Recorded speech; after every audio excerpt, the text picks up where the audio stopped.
conduza o vosso coração ao amor de Deus e à constância de Cristo.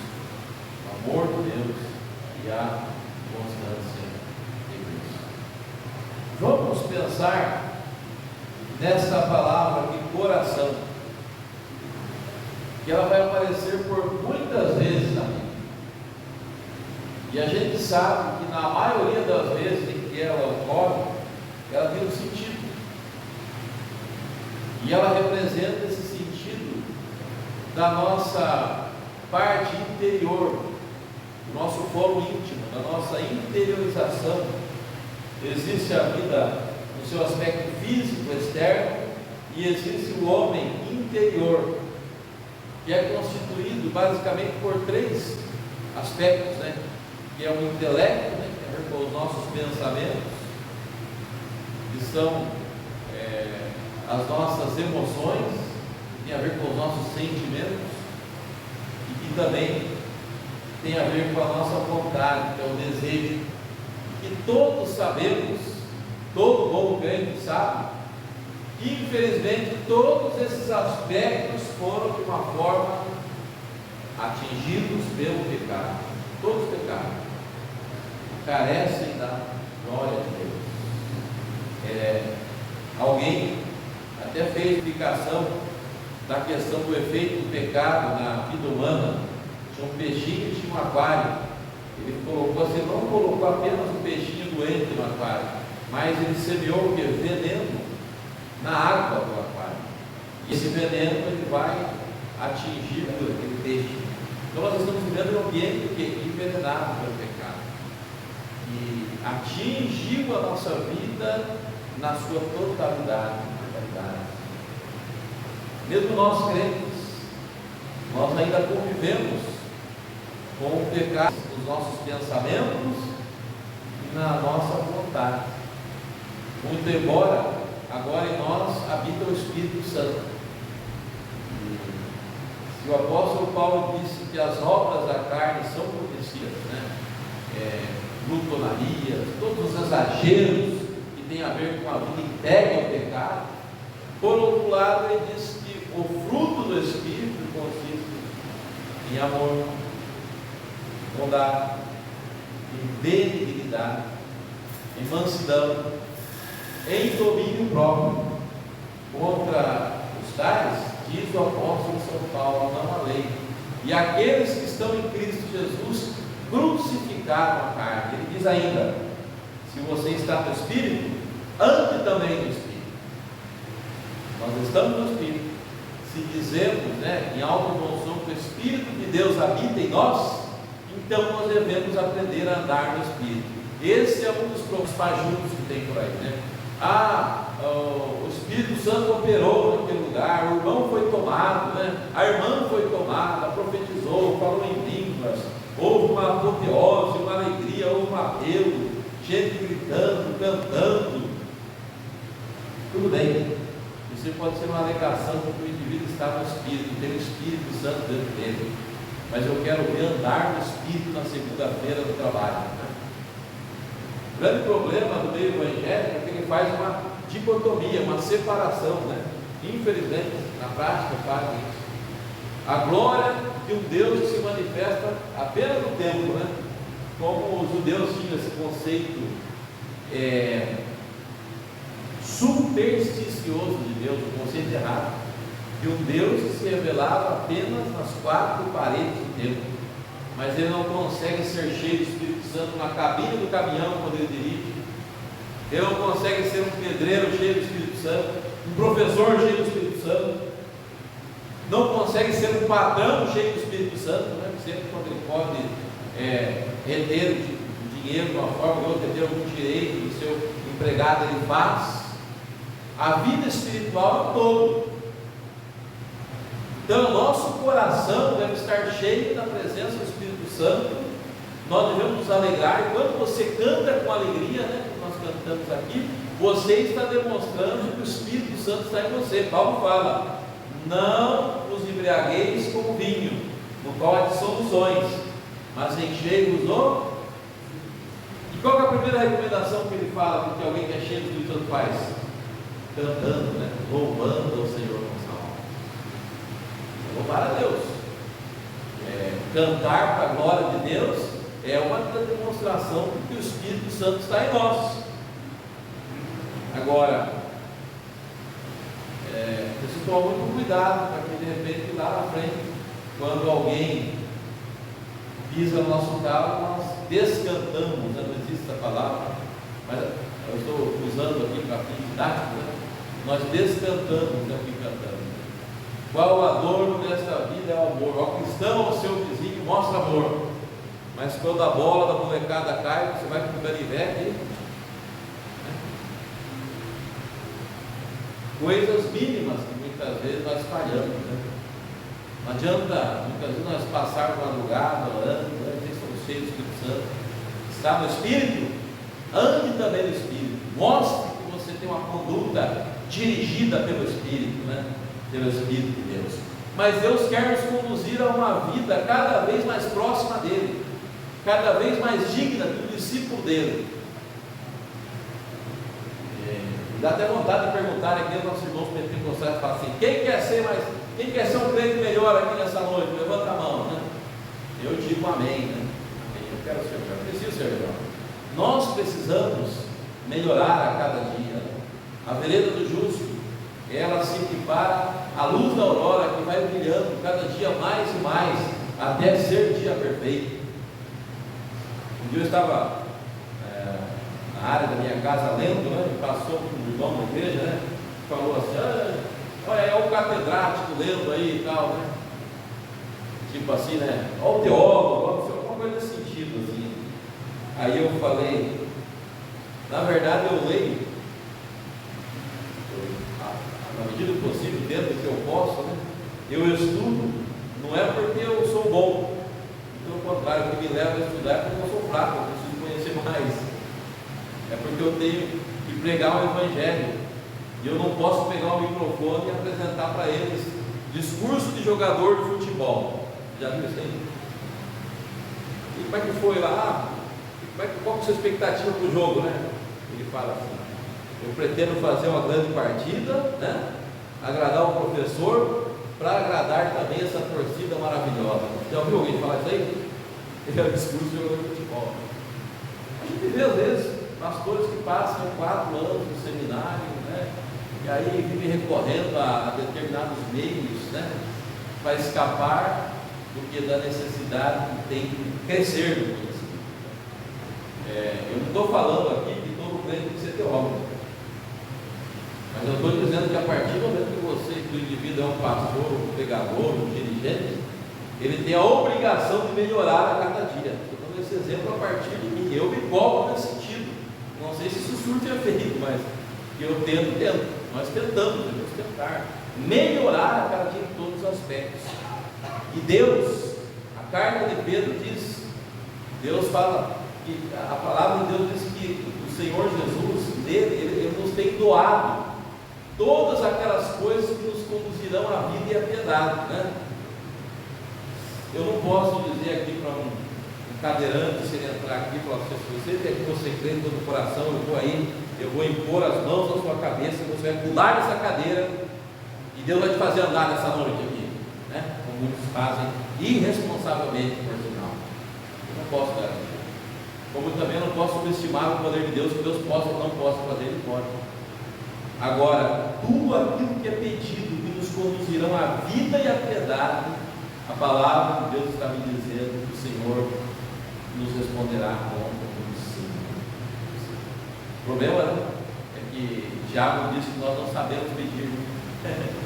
Nós pedimos mal para esbanjar os nossos próprios deleites, né? Nossos próprios prazeres.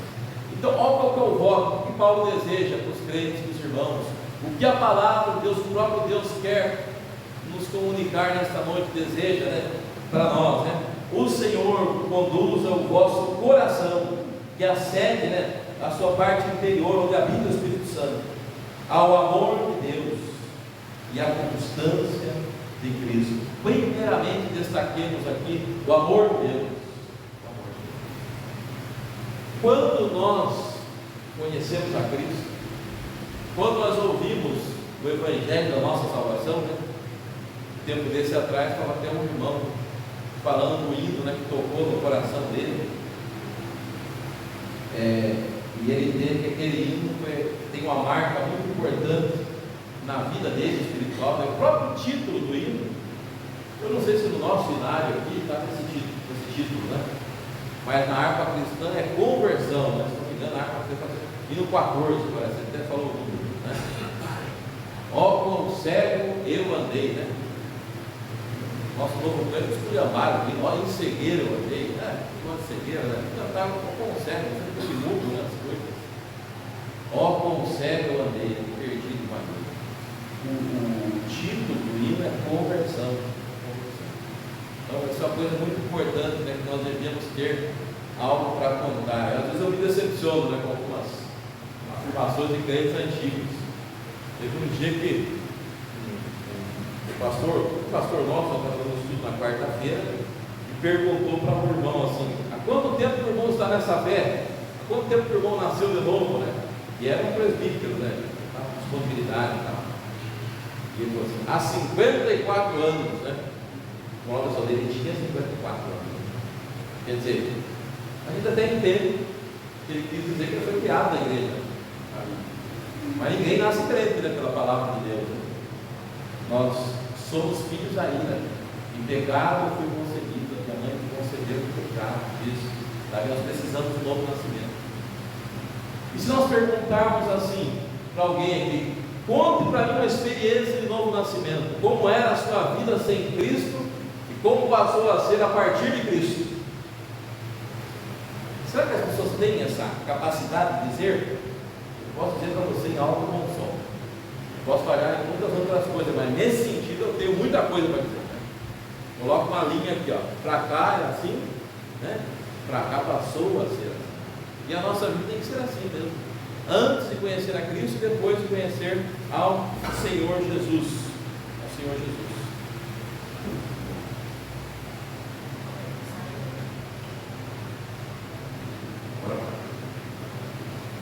Tem isso aqui para ter unção, mas senão não vai, né? Mas na verdade é até melhor a parte que a gente engana. Mas a vida com Cristo, né, é uma nova vida. As coisas antigas já passaram. Então, quando nós cremos no Senhor Jesus, nós temos uma experiência com o amor de Deus. Nós conhecemos o verdadeiro amor de Deus.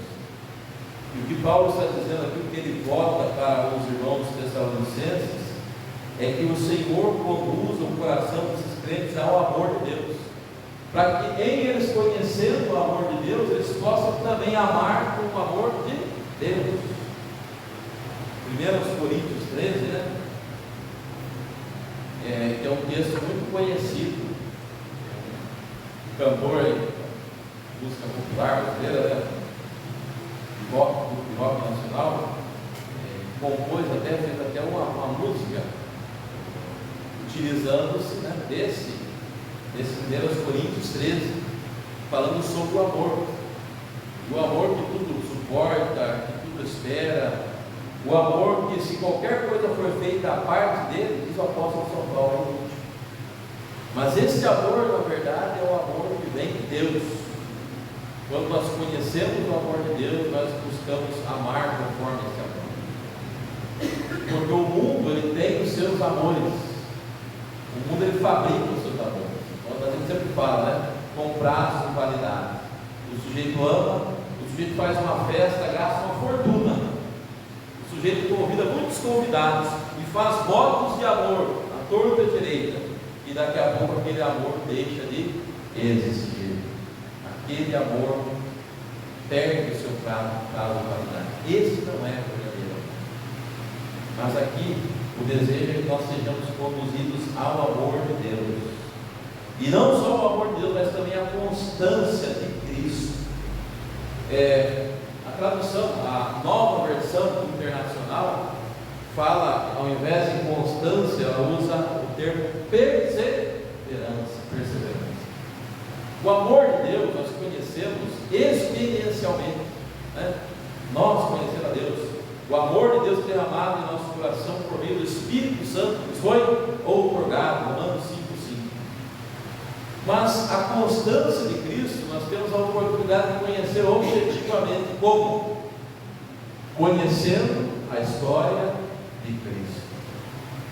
Sempre nas oportunidades que Deus tem me dado de evangelizar, de discipular, como vem fazendo,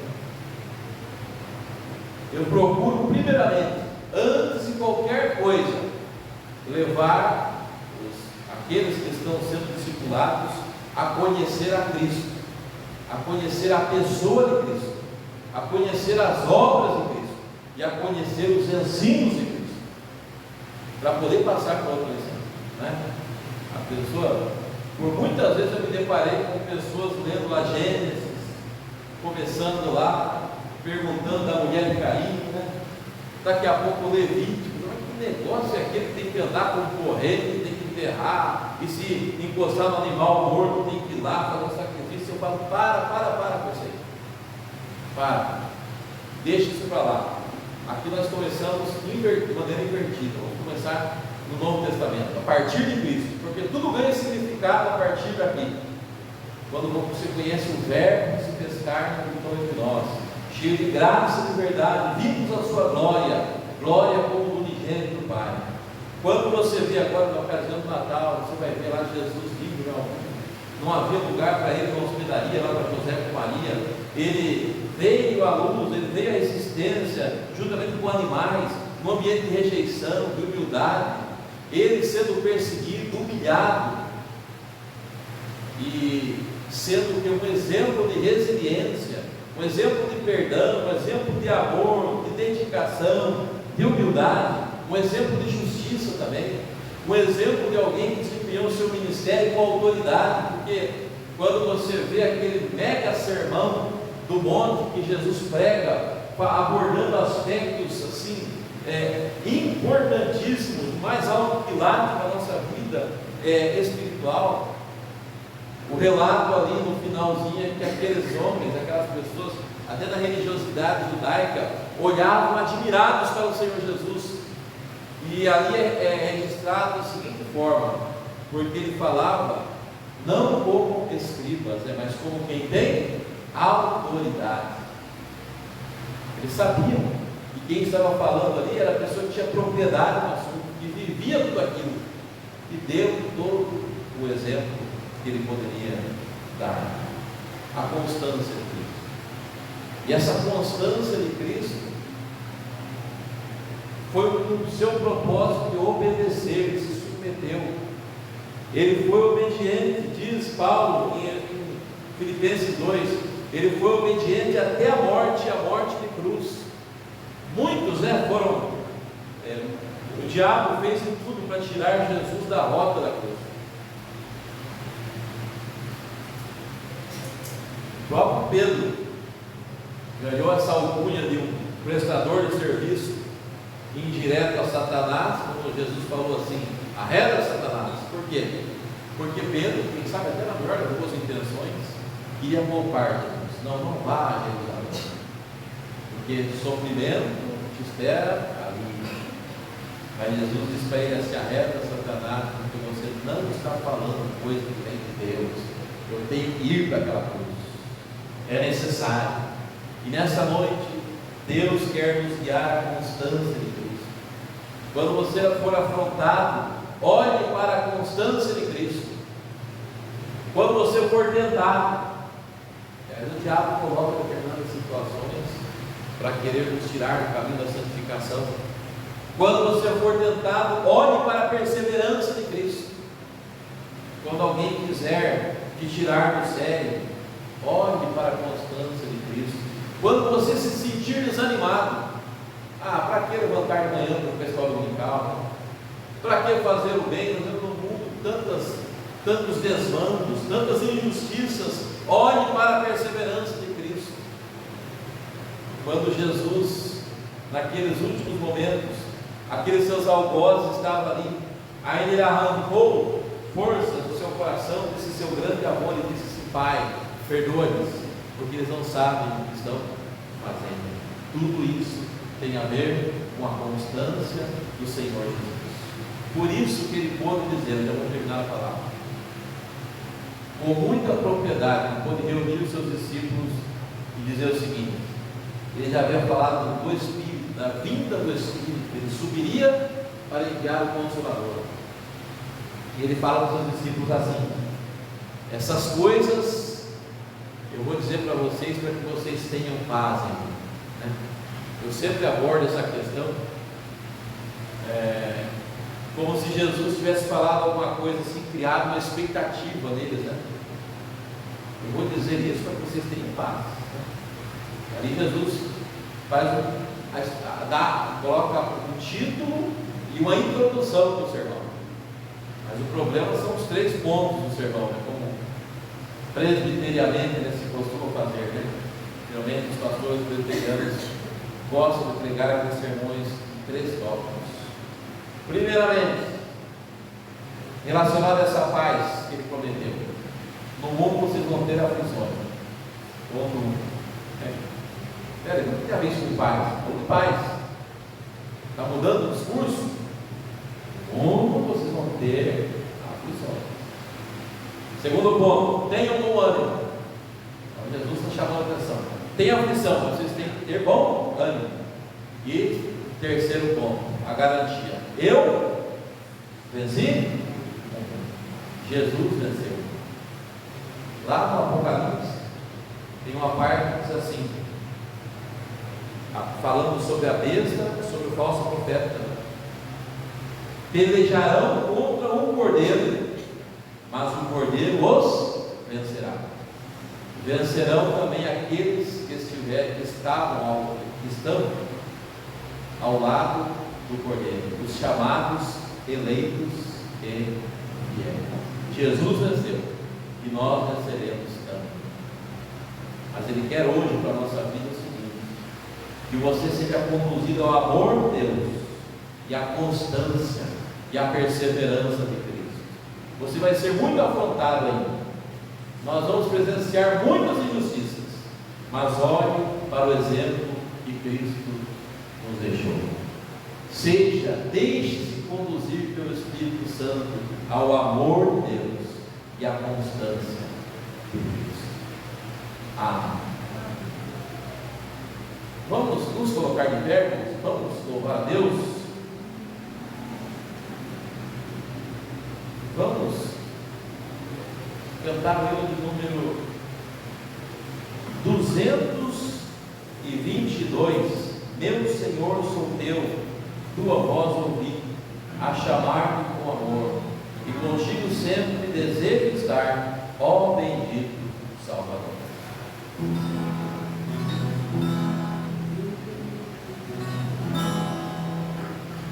Meu Senhor, sou teu, tua voz ouvi, a chamar-me com amor, e contigo sempre desejo estar, ó bendito Salvador. Mais perto da tua cruz quero estar, ó Salvador. Mais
carecemos desesperadamente de Ti, ó Pai.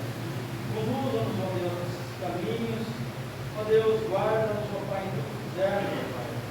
Ó Deus, nos dê uma semana abençoada, ó Pai. Que, ó Deus, o nosso convívio contigo, o nosso pensamento em Ti, ó Pai, não se resuma apenas aos domingos, ó Pai, mas que durante toda a semana nós nos sirvamos, ó Deus, com temor, com alegria, com reverência, ó Pai. E tudo que fizermos, ó Deus, tudo que pensarmos, ó Pai, seja de acordo com a Tua vontade, ó Pai. Que sejamos salvos, sejamos justos, ó Deus. Guarda-nos, ó Pai, leva-nos em paz, guarda os nossos lares, ó Pai. É no nome de Jesus que agradecemos por tudo. Amém. Pai nosso, que está no céu, santificado seja o teu nome. Venha o teu reino, seja feita a tua vontade, assim na terra como no céu. O pão nosso de cada dia nos dai hoje. Perdoa nossas dívidas, assim como nós perdoamos os nossos devedores. Não nos deixes cair em tentação, mas livra-nos do mal, pois o teu reino, o poder e a glória para sempre.